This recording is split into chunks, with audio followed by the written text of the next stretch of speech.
Maintenant que Kabila est officiellement rentré en guerre sur le territoire congolais, le gars qui s'est caché, au jour d'aujourd'hui, il est à Goma. Tantôt, on savait très bien qu'il était déjà dans la région, qu'il venait à Goma, qu'il sortait, mais là, c'est affiché officiellement par ses lieutenants qu'il est officiellement en guerre. Mais ce qui m'étonne, quant à moi, c'est la lenteur affichée du côté du Congo. Le Parlement devait se réunir le plus rapidement possible pour retirer les immunités à ce gars. Le Parlement devait se réunir pour lui enlever sa qualité de sénateur à vie. Le Parlement devait se réunir enfin pour demander à ce que la justice puisse s'en saisir. Et la justice, de son côté, devait tout de suite faire en sorte que Kabila soit poursuivi pour haute trahison. Et il devait être poursuivi et tous ses biens devaient être confisqués. Et quant à son parti, maintenant qu'il est bien affiché comme adversaire de la République démocratique du Congo, le gars devait absolument voir son parti politique, le PPRD, radier. Vous vous souvenez, il y a quelques années, quand Roger Lumbala s'est affiché du côté de Rebelle, il avait son parti politique RCD LM ou quelque chose du genre. Son parti avait été radié parmi les partis politiques du Congo. Donc, le ministère de l'Intérieur devait, sans rien attendre, tout de suite agir automatiquement en rendant improductif, en rendant le parti politique, le PPRD, radié et qui est interdit d'exercer ses activités sur tout le territoire de la République, puisque dorénavant, ils sont des rebelles, ils sont des M23. Et ce qui est aussi à faire, ce que je me demande pourquoi, déjà là, depuis hier, je devais entendre des signaux forts. Mais là, du côté du parti de Kabila, silence radio. Il y a personne, alors personne qui fait une sortie pour se dissocier du sénateur à vie Kabila, de par ce qu'il est en train de poser comme geste aujourd'hui. Je m'attendais à voir des Minakou, des Chadari se dissocier de Kabila. Or, c'est pas ce qu'on voit sur le terrain. Donc, ce qui prouve clairement que tout est dans la même démarche de fragiliser le Congo, puisque Joseph Kabila lui-même, il s'est fait passer pour Quand on parlait d'Étienne Tshisekedi comme étant le père de l'alternance, non, lui, de la démocratie, lui est venu pour dire non, c'est moi le vrai père de la démocratie, c'est moi, puisque je suis le père de l'alternance, c'est grâce à moi qu'il y a eu une passation civilisée de pouvoir entre un président sortant et un nouveau entrant. Mais ce qui nous prouve aujourd'hui, c'est le contraire. Si vraiment tu es le père de l'alternance, tu as voulu à ce qu'il y ait une alternance pacifique, pourquoi tu prends les armes contre la République? Donc, ce n'était que, puisque tu avais été forcé de laisser le pouvoir, que tu l'as fait. Et que ce n'était pas dans ta nature, que tu n'étais pas un démocrate, que tu n'étais pas un gars qui était épris d'épée. Tu étais là juste pour le pouvoir. Et ce qui me fait encore très mal, c'est de voir avec tout ce que ce gars-là a pu accumuler, Joseph Kabila se retrouve aujourd'hui dans les rangs des rebelles. C'est ça. J'ai de la difficulté à m'imaginer que ce gars qui a fait tous ces bruits, qui a confisqué le pouvoir pendant 18 ans et finalement qui s'est enrichi comme personne au Congo ne s'est déjà enrichi par le passé, puisque, écoute, même Mobutu qui a régné pendant 32 ans, Aujourd'hui, on voit sa succession, ils n'ont pas autant de biens accumulés que les biens qu'a Joseph Kabila aujourd'hui. Et Joseph Kabila a des résidences presque partout. Il a des fermes faramineuses, que ce soit à Kinshasa, à Kachamata, puis dans le Kivu. Et le gars a des biens disséminés un peu partout dans le monde. Et aujourd'hui, il n'est pas satisfait. Il veut encore revenir au pouvoir. Il veut s'associer aux rebelles. Il ne s'associe pas, mais il s'est dévoilé pratiquement comme étant le créateur, le créateur de ce mouvement-là. Et aujourd'hui, on le voit clairement s'afficher et revendiquer, somme toute, la légitimité des revendications du M23. Quelque chose qui devait nous interpeller, nous, Congolais, puisque ce gars-là, il est resté au pouvoir pendant 18 ans. Ce gars-là, il s'est fait passer pour celui qui a combattu le M23. Mais aujourd'hui, on se rend compte que c'était un combat de façade et que c'était lui-même le M23, puisque avec ce qu'il vient de nous donner comme signal, ça nous démontre clairement que Kabila n'a jamais été un homme épris d'épée. C'est un gangster qu'il faut neutraliser au plus vite possible et qu'il faut attaquer. Tshisekedi et le gouvernement congolais ne devaient plus continuer à tergiverser. C'est bien vrai qu'il y a quelques mois, Tshisekedi avait dit que Kabila était celui qui était derrière le M23. Mais aujourd'hui, on se rend compte que il faut passer à l'autre étape. C'est vrai que maintenant, c'est clair, Kabila ne se cache plus. Il s'affiche comme étant un seigneur de guerre. Un seigneur de guerre, on l'affronte et puis on s'assure de le neutraliser. Premier signal qu'on s'attend à ce que le gouvernement congolais nous démontre qu'il soit ferme, qu'il puisse confisquer les biens de ce gars, qu'il puisse neutraliser tous ses alliés, que tout ce monde-là qui ne se sont pas dissociés de la gestion de Kabila, tout ce monde-là, comme les Chadari et les Robin Minaku, qui, à partir du moment où leur chef s'associe avec le M23 de façon officielle, ne se sont pas dissociés de ce mouvement. Donc, ils sont des gens à prendre au sérieux. Et eux aussi, même en étant à Kinshasa, ils doivent être tous mis en résidence surveillée. Et en même temps, on devait s'assurer que ces gens-là ne puissent pas représenter de menace pour la République. Tous leurs biens, pour qui l'association avec Kabila est prouvée, doivent être automatiquement mis hors d'état de nuire. Ils doivent tous être arrêtés, et non seulement être arrêtés, à mon avis, puisque c'est clair et net. Il n'y a pas longtemps, tous ces gens-là du PPRD avaient déclaré qu'ils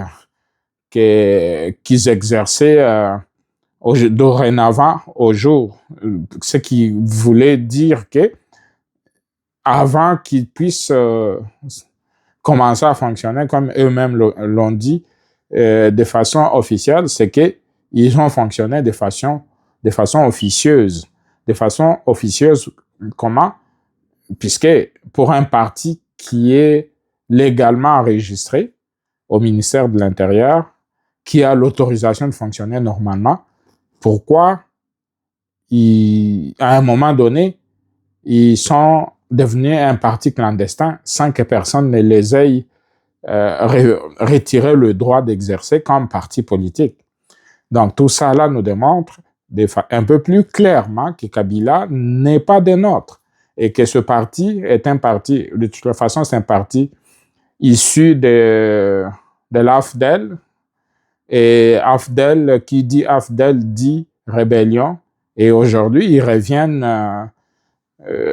à leurs origines des rebelles, et puis on doit les traiter comme tels. Pourquoi la République devait continuer à considérer Kabila comme un ancien président? Ça, là, c'est fini. Tous ces privilèges, tous ses titres, son passeport diplomatique doit être suspendu, annulé, et le gars, sa tête mise à prix et lui-même recherché pour haute trahison. Et il doit être arrêté et jugé, mais s'il faut l'éliminer, il le faut. Puisque c'est lui qui trahit la République. C'est quoi la rétribution? C'est la mort. Et la mort, quand est-ce qu'on va pouvoir éliminer Kabila? C'est le moment, puisque lui-même s'est affiché comme rebelle. En s'affichant comme rebelle, qu'est-ce qu'on fait de lui? On s'attend à ce que la République démocratique du Congo puisse lancer un signal fort, et ce signal fort-là, déjà là, depuis 24-48 heures, moi, je m'attendais à voir ce signal fort. J'ai entendu le porte-parole du gouvernement en train de tergiverser, puis je comprends plus rien. Il devait, si tu n'as rien à dire, tu t'étais. Tu viens pas pour dire non. On attend qu'ils disent qu'est-ce que vous attendez que Kabila dise. Kabila n'a plus rien à dire. Il a déjà dit tout ce qu'il devait dire, qu'il est du côté de rebelle et que ces gens-là ont des revendications. Et lui, en tant que chef des rebelles, il rentre aussi dans le schéma de revendication des rebelles. Donc, le Congo devait le considérer comme l'ennemi de la République et le considérer en tant que tel. Et il faut l'attaquer, puis il faut faire tout ce qu'il faut qu'on fait contre un ennemi. Contre un ennemi, on l'attaque. Contre l'ennemi, on fait tout pour s'assurer qu'il soit neutralisé puis anéanti. Qu'est-ce qu'on attend des autorités congolaises? Vous attendez que Tshisekedi vous dise quoi faire? Et Kaméré, c'est le moment, M. Vital Kaméré, de nous démontrer clairement que tu es du côté de la République. Ou alors tu es resté kabiliste, comme on le sait. Puisque c'est le moment de nous prouver que vous êtes pour la République. Logiquement, dès les premières heures, on devait avoir un communiqué de ta part qui demandait à ce que l'Assemblée nationale et le Sénat puissent, du côté de Sama Lukonde, la même chose, que le Sénat puisse se réunir pour dorénavant le déclarer ennemi de la République, lui retirer toutes ses immunités et le mettre sur la liste des personnes recherchées pour trahison. Mais là, qu'est-ce qu'on regarde? Là, puis je regardais, j'observe, je ne vois aucune action menée contre tous ces individus-là. Je vois personne qui se lève, à part quelques députés comme Eliezer et certains autres, mais au niveau du gouvernement, je ne vois pas une action concrète. Je ne vois pas non plus au niveau du Parlement, le bureau du Parlement convoquer une session spéciale pour pouvoir déchoir M. Kabila. Donc, il est temps que les Congolais se mettent debout et les Quinois aussi, les Congolais un peu partout, devaient prendre acte de la trahison de Kabila et puis le démontrer en faisant des manifestations pour démontrer clairement que ce gars-là nous a trahis. Ce gars-là ne mérite plus notre confiance et on ne veut plus le voir nulle part. On comprend bien nos frères et sœurs qui sont à Goma, qui sont à Bukavu, qui sont sous occupation, dont leur vie est en danger s'ils se mettent à manifester. Mais les autres Congolais, que ce soit à Lubumbashi, à Mbujimayi, à Chikapa, à l'Équateur, Kisangani, puis un peu partout où ils sont libres de manifester. C'est le moment qu'on vous voie. Vous, les autres opposants, les Fayoulou et autres, où sont vos déclarations pour vous dissocier de l'action de Kabila, puisque Kabila était jusqu'à la dernière minute considéré comme un opposant. Maintenant, ce n'est plus un opposant, c'est quelqu'un qui est contre la République. Et on ne dit pas un opposant, c'est pas quelqu'un qui est contre la République, c'est contre le pouvoir. Et maintenant, Kabila, lui, dans l'action qu'il a choisi de mener, il est contre la République. Puisque l'armée du Congo, que ce soit Fayoulou ou qui que ce soit, l'armée de la République, c'est pas l'armée du régime, c'est l'armée de la République. Et là, aujourd'hui, Kabila, lui, il combat l'armée de la République, donc il combat le Congo. Et qu'est-ce que les opposants devaient faire? Les vrais opposants devaient se dissocier clairement, nous dire clairement qu'ils sont contre ce que Kabila est en train de faire. Donc, mes frères et sœurs, le temps est là, le moment est bien choisi pour pouvoir nous rester solidaires, de continuer à espérer que le Congo puisse gagner cette guerre, que nous puissions nous unir autour du chef de l'État pour faire en sorte que faire échec à toute possibilité de déstabilisation que ce monsieur Kabila est en train d'amener. Donc, je vous demande de vous unir. Je vous suis reconnaissant pour tous ces sacrifices que nous continuons tous à faire pour le bien de la République et restons forts. Le moment n'est certes pas facile. On devait nous unir pour pouvoir avancer et gagner cette guerre. On sait qu'on va la gagner. Moi, c'est Elie Moulaja, je suis entrepreneur. Je suis amoureux du Congo, puis je me bats pour que les Congolais puissent comprendre que notre économie est entre les mains des étrangers et qu'on devait se battre pour faire en sorte que ce soit des Congolais qui sont les gens les plus riches au Congo au lieu de ce qui se passe présentement. Et on veut s'assurer que des Congolais puissent contrôler l'économie du Congo. Et la façon de contrôler l'économie du Congo, c'est d'entreprendre, c'est de devenir des entrepreneurs, puisqu'on ne peut pas s'enrichir quand on est enseignant, on ne peut pas s'enrichir quand on est fonctionnaire, on ne peut pas s'enrichir quand on est politicien. Les gens qui peuvent s'enrichir, en principe, c'est ceux qui entreprennent, ce sont des hommes d'affaires. Et là, au jour d'aujourd'hui, on voit que c'est le contraire. C'est des étrangers qui débarquent, des Indiens, des Libanais, des Chinois, qui viennent s'enrichir au Congo, et nous, les Congolais, on est juste en train de les suivre.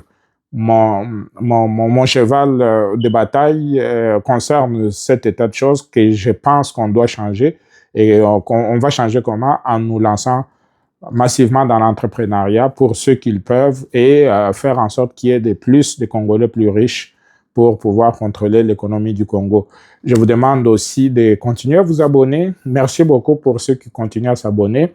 Je demande aussi à ceux qui regardent nos vidéos mais qui ne s'abonnent pas, puisque beaucoup de gens, parmi ceux qui regardent nos vidéos, sont des nouvelles personnes qui ne sont pas abonnées, et on aimerait que vous vous abonniez au maximum possible pour que nos vidéos soient vues par un grand nombre de gens, pour qu'on puisse continuer à entreprendre et qu'on puisse vous démontrer ce qu'on est prêt à faire. Mais là, on est en guerre, on doit d'abord vaincre l'ennemi, puis après passer sur un autre chapitre qui est le chapitre économique, où je pense qu'on a plus un rôle à jouer.